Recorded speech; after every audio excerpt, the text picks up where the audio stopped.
รียบสัวโลกครูละให้ปนให้ยังมาใช้ไงมุนมิ้งลูกครูบ้านบังหัดบอดจุ่มเรียงทำไมเอ้ยนุ๊ตาไอ้เหลือปนไอ้เรียงบ้านให้เลยนะจุ่มเรียบโลกครูปนเรียงบ้านให้จุ่มเรียบโลกครูปนก็เรียงบ้านได้เมียนเอาปนนะไอ้เรียงบ้านเตี้ยจุ่มเรียบโลกครูปนก็เรียงบ้านได้จังไอ้เหลือปนนะได้มันไอ้เรียงคือยังล้างจุยรวมเพราะบอดนี้เชี่ยจังหวะรวมวงโดยฉะนั้นปนเรียบจอมจับดำเต๋อ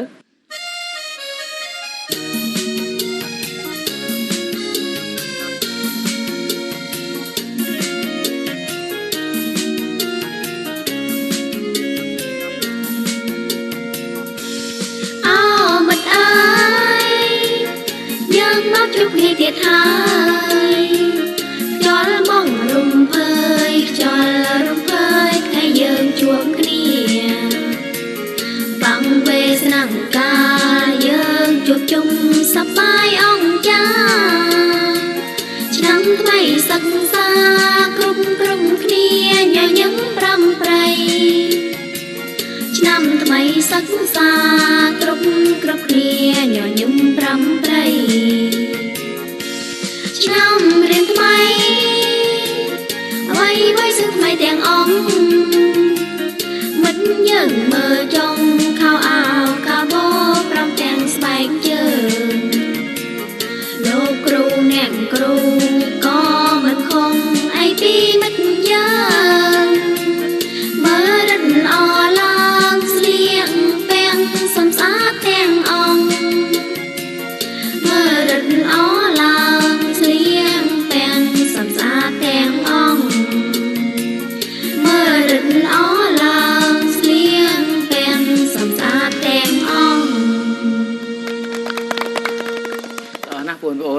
น้องเพลงคุยเถอะ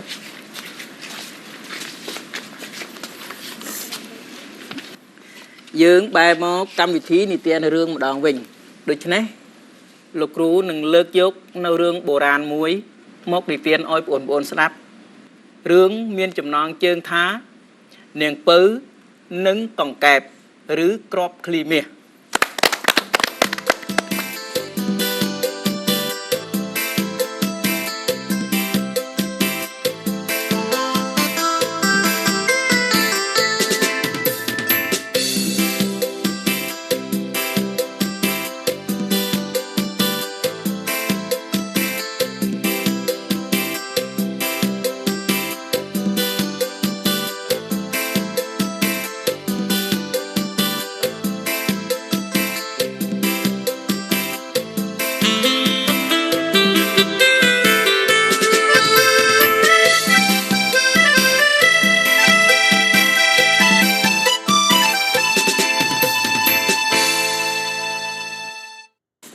การไปยูลงนาหมกเนื้อเปรี้ยเรียเชียนาจักมวยดอกทมเมียนสไลด์มวยอ่องสไลด์อ่องนู้คลาฮานหนึ่งสมอตรองเปรี้ยอ่องดักน้อมเนื้อตีดูสไลด์อ่องนู้เมียนปริจิบทไตรดอลเตอร์ปรำปีอ่องขนมนู้เนียงปื้อเมียนรูปสมรสสระสะอาดหลายเกยเฮ้ยเนียงโจจัดกรอบคลีเมียนะเนียงแต่งแต่โยกกรอบคลีเมียต่อตามขลุ่นเนียงเจนิกตัวเชียนเอาเปลเนียงเยียงใจเต๋อกราวได้จะเวียงกระดอยเมียนเวลีทั้งไงมวยเนียงพร้อมเตียงผิเลี้ยงเสนาใจเต๋อกำสานปรีเปลตัวดอลบังมวยนปรอบจึงพนุมนตีนุเมียนเตสเพียบดอกแซนมโนรมเนี่ยตั้งออกนี้ก็ชบสมรักกำสานนตีนุ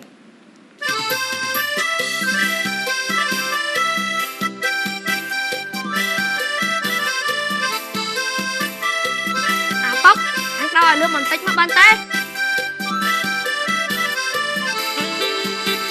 nè bực dưỡng đã cầm xanh thì táo mình men bo rồi nó kia này ná y báo mới tại chương mua tàu hơi hao tha rót nè hao tha báo cho sọc kia này dùng thành chân tàu hơi cho sọc ăn nồi ná ban chỉ rót hao tha báo sọc kia nó chừng ngày ná chừng ngày đó nào tới chừng ngày đại sợi gial con tại đã chương đó sợ mật đã đái đó chỉnh trăng phun tay mà đong ô bật chật ngay men hơi cho chừng anh chấn bên ban riêng sốt y tế miền tá riêng ban thằng ti phần man tới thằng ti phần man say tập tại riêng ban còn lạc khai phiêu mau គ្រប់បាក់សាលារៀនខានរៀន ខានរៀនរៀនបានកន្លះខែ កន្លះខែគ្រប់ប្រើហើយ ស្អីកន្លះខែក៏ប្រើ ឯងស្អី កន្លះខែក៏ប្រើ ចុះឯងវិញរៀនបានដល់ណា អញរៀនណា20ថ្ងៃ 20ថ្ងៃ20ថ្ងៃនិងកន្លះខែលើគ្នាប៉ុន្មាន លើគ្នា5ថ្ងៃ មកតបនឹង4ហ្នឹងណា ណាហើយយើងមកនេះភារៈរបស់ពួកយើងគឺរៀបចំទីកន្លែងមើលផ្លូវព្រៃដើម្បីឲ្យព្រះនាងយាងកំសាន្តបានសុខសប្បាយប្រកបដោយសុវត្ថិភាពបើពុំដូច្នោះទេក្បាលរបស់យើងច្បាស់ជារត់ចោលក៏ពុំខានឡើយ ស្អីក្បាលរត់ចោលកក្បាលមានជើងឯណារត់ចោលកអញដូចជាពុំយល់សោះ បើកាលនោះអញរៀនបាន20ថ្ងៃដូចអញប្រហែលជាអញមិនឆ្ងល់ទេ ណាហើយគ្នានិយាយលេងទេឯងនិយាយអីក៏គ្នាយល់ដែរកុំសងពេកអាពើក អ៊ីអូយដូចម្ល៉េះលោកអើយ ដូចស្អី អញឃើញឯងដូចសង្ស័យណា សង្ស័យស្អី អញឃើញឯងដូចជា ស្អី ណាហើយព្រះនាងយាងមកដល់ហើយព្រះនាងស្ដេចយាងក្រាបទូល អរហើយបងសេនាទាំងពីរក្រោបឡើងទៅ អរគុណព្រះនាង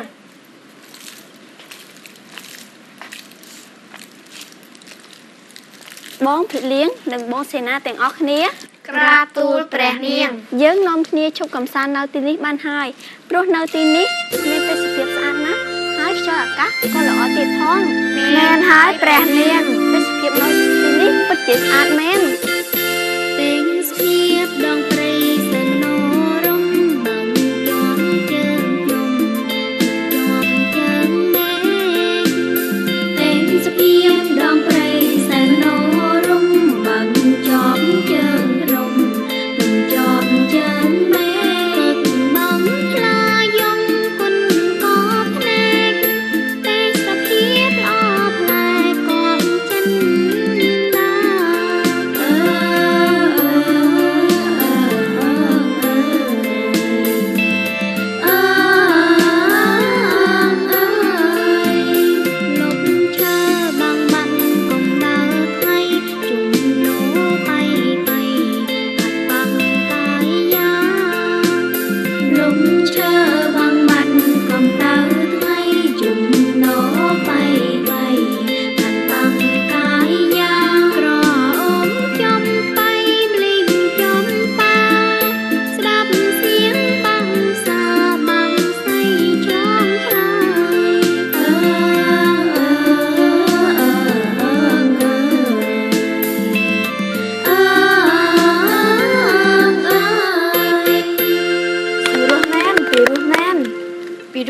ពីរោះមែនព្រះនាងច្រៀងបានពីរោះណាស់ក្រាបទូល ពិតណាស់ព្រះនាងច្រៀងបានពីរោះមែនក្រាបទូល អរគុណហើយបងសេនាទាំងពីរក្រាបទូលព្រះនាងតទៅទៀតនេះយើងខ្ញុំនឹងច្រៀងរំថ្វាយព្រះនាងកំសាន្តឲ្យសប្បាយក្រាបទូល ពិតណាស់សូមព្រះនាងទ្រង់ព្រះសម្ដាប់និងទស្សនាកំសាន្តក្រាបទូល អញ្ចឹងអ្នកទាំងអស់គ្នាចាប់ផ្ដើមទៅ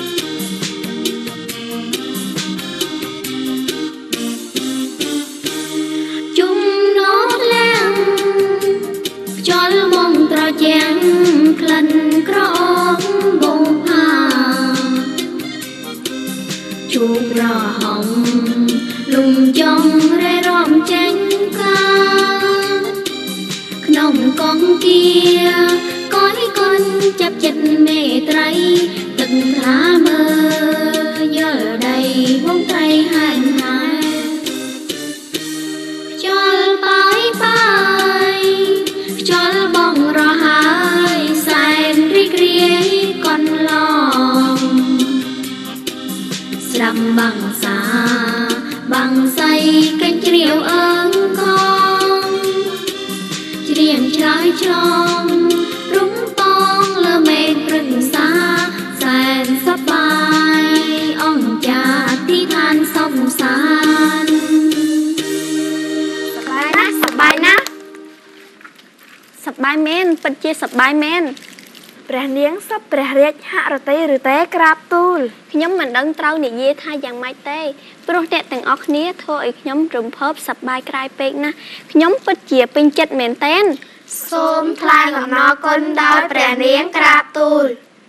ព្រះនាងម្ចាស់ព្រះនាងនៅកំសាន្តទីនេះចោះទូលបង្គំនិងនាយពុកតរកផ្លែផល្លាណាដែលទុំឆ្ងាញ់បេះយកមកថ្វាយព្រះនាងក្រាបទូលពិតណាស់ព្រោះនៅទីនេះសម្បូរផ្លែឈើទុំឆ្ងាញ់ណាស់ក្រាបទូលព្រះនាងចំណែកខ្ញុំម្ចាស់វិញនឹងនាំបងភិលៀងទាំងអស់គ្នាទៅរកកាច់បុផាផ្កាណាដែលមានសម្រស់ស្រស់ស្អាតយកមកថ្វាយព្រះនាងដែរក្រាបទូលល្អណាស់អ្នកទាំងអស់គ្នាបងសេនានិងបងភិលៀងកុំទៅណាឆ្ងាយពេកហើយជួយមើលថែរក្សាគ្នាទៅវិញទៅមកផងទទួលបញ្ជាក្រាបទូលនៅពេលដែលអ្នកទាំងអស់គ្នាចេញទៅហើយនាងពៅក៏ដើរទៅប្របមាត់បឹងឃើញមានដុំសេឡាមួយដុំនៅជាប់នឹងមាត់ទឹកនាងក៏ទៅអង្គុយនៅលើដុំសេឡានោះ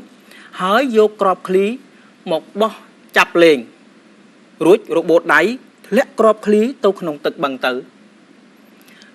នាងក៏អង្គុយយំព្រោះតែនឹកព្រួយចិត្តដោយបាត់ក្របឃ្លីធ្លាក់ទៅក្នុងទឹកបឹងនៅពេលនាងកំពុងតែយំក៏ស្រាប់តែមានសំឡេងនិយាយឡើងថាតើអ្វីទៅដែលធ្វើឲ្យព្រះនាងទ្រង់ព្រះកន្សែងយ៉ាងដូចនេះតើខ្ញុំអាចជួយអ្វីដល់ព្រះនាងបានឬទេនាងពូក៏លេចទៅស្រាប់តែឃើញកង្កែបកំពុងតែនិយាយមកកាន់នាងពូក៏ប្រាប់ទៅកង្កែបថាអូកង្កែបអើយខ្ញុំបានធ្វើធ្លាក់ក្របឃ្លីមាសទៅក្នុងទឹកបឹងដូច្នេះខ្ញុំមិនអាចយកក្របឃ្លីមាសនេះបានកង្កែបនិយាយថាបើប្រសិនណាព្រះនាងសន្យានឹងខ្ញុំនឹងជួយយកក្របឃ្លីមាសយកមកឲ្យព្រះនាងវិញបាននាងពៅសួរទៅកង្កែបថាតើអ្នកចង់បានអ្វីពីខ្ញុំកង្កែបក៏ឆ្លើយថាខ្ញុំពុំត្រូវការសម្បត្តិទ្រព្យមាសប្រាក់សម្ពត់អាវសៅស្បៃឬសម្លៀកបំពាក់អ្វីទេខ្ញុំចង់បានសេចក្តីស្រឡាញ់របស់ព្រះនាងបានន័យថាបើសិនណាព្រះនាងសន្យាថាឲ្យខ្ញុំបានញ៉ាំអាហារនៅក្នុងចានរបស់ព្រះនាងព្រមទាំងបានគេងនៅលើគ្រែតេនសយនារបស់ព្រះនាងខ្ញុំនឹងជួយយកក្របឃ្លីមាសយកមកឲ្យព្រះនាងវិញបាននាងពៅគិតពិចារណាថាសត្វកង្កែបម្ដេចក៏រស់នៅដូចជាមនុស្សបានទៅពិចារណារួចហើយបាននាងសន្យាជាមួយកង្កែបឲ្យតែជួយយកក្របឃ្លីមាសមកឲ្យនាងបានពេលនាងពៅសន្យាហើយកង្កែបក៏មុជចុះទៅក្នុងទឹកយកក្របឃ្លីមាសមកឲ្យព្រះនាងវិញនៅពេលព្រះនាងទទួលបានក្របឃ្លីមាសហើយស្របពេលនោះភីលៀងសេនាក៏ត្រឡប់មកវិញព្រះនាងមនីក៏បបួលភីលៀងនិងសេនានាំគ្នាប្រញាប់ចូលរាជវាំងរត់ចោលកង្កែបបំភ្លេចទាំងពាក្យសន្យាកង្កែបខំប្រវេប្រវាឡើងមកលើគោករួចលោតយ៉ាងលឿនដែលទៅតាមដែលវាអាចធ្វើបានតែទោះជាយ៉ាងណាក៏មិនអាចលោតតាន់ព្រះនាងឡើយតែវានៅតែព្យាយាមដល់ពេលមកដល់រាជវាំងនៅពេលដែលនាងពៅរៀបចំទទួលទានអាហារក៏ស្រាប់តែឮសំឡេងគោះទ្វារហៅនាងពៅចាំច្បាស់សំឡេងនេះគឺជាសំឡេងសត្វកង្កែបនាងពៅក៏បើកទ្វារចេញមកនាងបើកទ្វារចេញមកឃើញកង្កែបមែនហើយនាងក៏បណ្ដេញឲ្យកង្កែបត្រឡប់ទៅវិញព្រមទាំងប្រើនៅពាក្យសម្ដីដែលពុំគួរគប្បីពេលនោះព្រះបិតារបស់ព្រះនាងបានឮហើយព្រះអង្គក៏យាងទៅជួបបុត្រីពៅរបស់ព្រះអង្គសួរហេតុផលនៅពេលបុត្រីពៅរបស់ព្រះអង្គបានទូលព្រះអង្គអំពីហេតុផលហើយព្រះអង្គក៏ទ្រង់ត្រាស់បង្គាប់ក៏ដូចជាណែនាំអប់រំនៅរាជបុត្រីពៅរបស់ព្រះអង្គថាទោះជាគេនោះជាអ្នកណាក៏ដោយនៅពេលដែលបុត្រីបានសន្យាហើយគឺបុត្រីមិនត្រូវក្បត់ពាក្យសន្យានោះទេព្រះអង្គរកវិធីណែនាំអប់រំដឹកនាំរហូតដល់បុត្រីពៅរបស់ព្រះអង្គព្រមអនុវត្តនៅពាក្យសន្យាបានន័យថាព្រមឲ្យសត្វកង្កែបនោះញ៉ាំអាហារនៅក្នុងចានរបស់ព្រះនាងហើយ ព្រមអោយសត្វកង្កែបនោះកេងនៅលើក្រែtênសយនារបស់ព្រះនាងក្រោយពេលកង្កែបបានញ៉ាំអាហារនៅក្នុងចានរបស់ព្រះនាងហើយកេងនៅលើក្រែtênសយនារបស់ព្រះនាងហើយរំពេចនោះក៏ស្រាប់តែសត្វកង្កែបនោះคล้ายទៅជាបុរសមួយរូបយ៉ាងសង្ហាព្រះនាងពៅក៏លេចឃើញបុរសយ៉ាងសង្ហានៅលើក្រែtênសយនាព្រះនាងពុំជឿភ្នែករបស់យើងឡើយញីភ្នែកលើកទី1លើកទី2បានបុរសនោះនិយាយថាព្រះនាងអើយសូមព្រះនាងកុំឆ្ងល់ហើយកុំខ្លាចអីចូលមកចិត្តមកខ្ញុំនឹងរាយរាប់ប្រាប់ពីរឿងពិតបានបុរសនោះនិយាយថាខ្ញុំនេះក៏ជាព្រះរាជបុត្ររបស់ព្រះមហាក្សត្រមួយអង្គដែរតែប៉ុន្មានឆ្នាំមុនត្រូវយាយធ្មប់ធ្វើឲ្យខ្ញុំคล้ายទៅជាសត្វកង្កែបហើយយាយធ្មប់នោះក៏ពោលថាខ្ញុំនឹងបានដោះបណ្ដាសានៅពេលណាដែលខ្ញុំបានញ៉ាំអាហារនៅក្នុងចានរបស់ព្រះរាជបុត្រីព្រមទាំងបានកេងនៅលើក្រែtênសយនារបស់ព្រះរាជបុត្រីឥឡូវពេលនេះខ្ញុំបានព្រះនាងឲ្យញ៉ាំអាហារនៅក្នុងចានរបស់នាងហើយបានកេងនៅលើក្រែtênសយនារបស់នាងបានន័យថាបានជួយដោះបណ្ដាសាដល់ខ្ញុំដូច្នេះខ្ញុំអរណាស់ខ្ញុំដឹងគុណនាងច្រើនណាស់នាងពៅឬសូអញ្ចឹងក៏ប្រញាប់យាងទៅទូលព្រះវររាជបិតាព្រមទាំងជម្រាបដល់បងទាំងអស់ឲ្យបានដឹងពីរឿងនេះស្ដេចអង្គនោះក៏ព្រះអង្គយាងមកដល់ហើយព្រះអង្គប្រកោកប្រកាសថានឹងរៀបចំរាជពិសេសអោយបុត្រីពៅរបស់ព្រះអង្គនិងបុរសនោះហើយពួកគេបានរៀបការជាភរិយាស្វាមីហើយរួមរស់នឹងគ្នាសុខសប្បាយជារៀងរហូតតមករឿងនាងពៅនិងកង្កែបមកដល់ពេលនេះក៏ចូលដល់ពេលបញ្ចប់តើបងប្អូនស្ដាប់រឿងនេះហើយបងប្អូនយល់យ៉ាងម៉េចដែរអូនសុភីជំរាបលោកគ្រូបងយល់ឃើញថាទឹកព្រះតីក៏ដូចជាព្រះរាជគំនិតរបស់ស្ដេចអង្គនោះពិតជាថ្លៃថ្នូរមែនព្រះអង្គពុំប្រកាន់វណ្ណៈឋានៈឡើយជំរាបលោកគ្រូជាពិសេសព្រះអង្គត្រង់ត្រាស់អប់រំណែនាំរាជបុត្រីរបស់ព្រះអង្គពិតជាថ្លៃថ្នូរមែនគួរសរសើរនិងគួរគោរពណាស់ជំរាបលោកគ្រូអូនក៏យល់ដូចមិត្តទាំងពីរដែរព្រោះព្រះរាជគំនិតរបស់ស្ដេចអង្គនោះពិតជាគោរពនិងយកតម្រាប់ណាស់ល្អណាស់បងប្អូនអង្គុយទៅអរគុណលោកគ្រូឥឡូវមាននៅបងប្អូនណាចង់មានយោបល់ចាប់អារម្មណ៍អូចន្ទធីចាជំរាបលោកគ្រូតាមខ្សែរឿងនេះបងអូនយល់ឃើញថាការសន្យាជារឿងសំខាន់ដូច្នេះបើយើងគិតឃើញថាមិនអាចរក្សាបាននៅពាក្យសន្យាឡើយគឺមិនគួរសន្យាឡើយបើសន្យាហើយប្រែជាក្បត់ធ្វើនាំឲ្យបាត់កិត្តិយសព្រោះថ្ងៃក្រោយគ្មានអ្នកណាគេនឹងជឿនៅពាក្យសន្យារបស់យើងទៀតឡើយឆ្លាតណាស់បងអូនចន្ទធីអង្គុយទៅឥឡូវពេលវេលាក៏ឈានចូលដល់ទីបញ្ចប់ហើយដូច្នេះយើងទាំងអស់គ្នាគោរពជម្រាបលាសន្តានមីងមីតែត្រឹមនេះហើយសន្យានឹងជួបនៅក្នុងឱកាសក្រោយៗទៀតសូមជម្រាបលា